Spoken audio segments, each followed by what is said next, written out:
تعمل بها ما تشاء ومتى تشاء.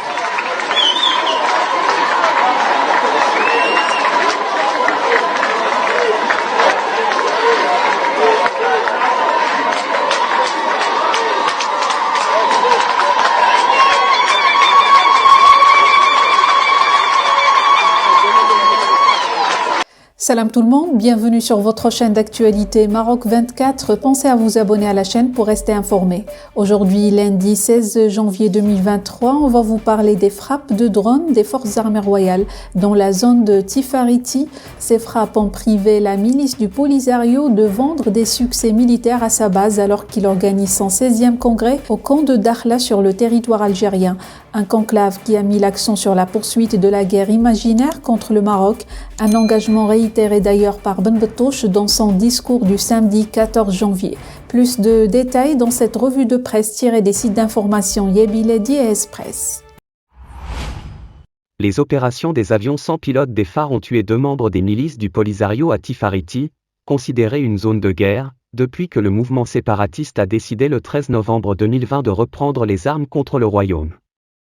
Un média proche du front séparatiste admet les frappes de drones, mais souligne que les victimes sont de civils sahraouis qui circulaient à bord de leurs véhicules dans le territoire soi-disant libéré de Tifariti. Or, après l'opération de la libération du passage d'El Guergarat le 13 novembre 2020, le Polisario a perdu totalement le contrôle sur ses prétendus territoires libérés, y compris Bir Lalou, sa capitale imaginaire autoproclamée. Depuis, il n'y organise ni réunion ni congrès ni défilé militaire. Le même média proche du Polisario avait révélé en octobre 2021 le déplacement d'environ 5000 personnes qui résidaient auparavant dans ces zones vers les camps de Tindouf. Pour rappel, un drone des forces armées royales avait gâché en novembre dernier la commémoration par les milices du Polisario du 2e anniversaire du lancement de sa guerre illusoire contre le Maroc. Depuis le 13 novembre 2020, la direction du front saisit certaines occasions pour lancer des opérations contre les phares, qui se soldent par des pertes humaines du côté des milices. Le Maroc a utilisé différents drones pour protéger son territoire d'incursions de terroristes et des mercenaires séparatistes. En octobre 2021, le Front Polisario annonçait la mort du chef de sa gendarmerie à Tifariti, touché en cela par un missile lancé par les phares. Celui-ci provenait d'un système fabriqué en Israël, puissant géant mondial exportateur de drones armés.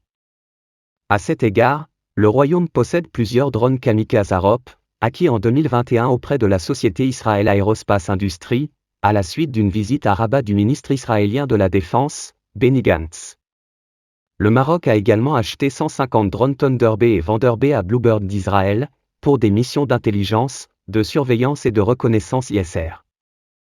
Et la liste est longue, on n'en occultera nullement le General Atomics MQ-9B Sea Guardian. La vente de 4 drones de ce modèle était incluse dans l'accord d'achat d'armes conclu par Rabat et Washington début 2021 pour une valeur d'$1 milliard. Le Maroc a en outre annoncé une alliance avec l'industrie israélienne pour construire 2 usines de drones sur son territoire. Face à cette panoplie de drones, les capots d'Alger ont doté l'armée nationale populaire d'un système électronique, russe et chinois, intégré pour détecter les drones ennemis, ainsi que d'une dizaine de drones de combat CH-5 Rainbow de la société CAC, China Aerospace Science and Technology Corporation. L'Algérie a également acquis le Winglung 2, et plus récemment signé un contrat avec la société Turkish Aerospace Industries, TAI, pour l'acquisition de 6 drones Axunger. Pour rester informé, je vous invite à regarder les vidéos Maroc 24 qui s'affichent sur votre écran.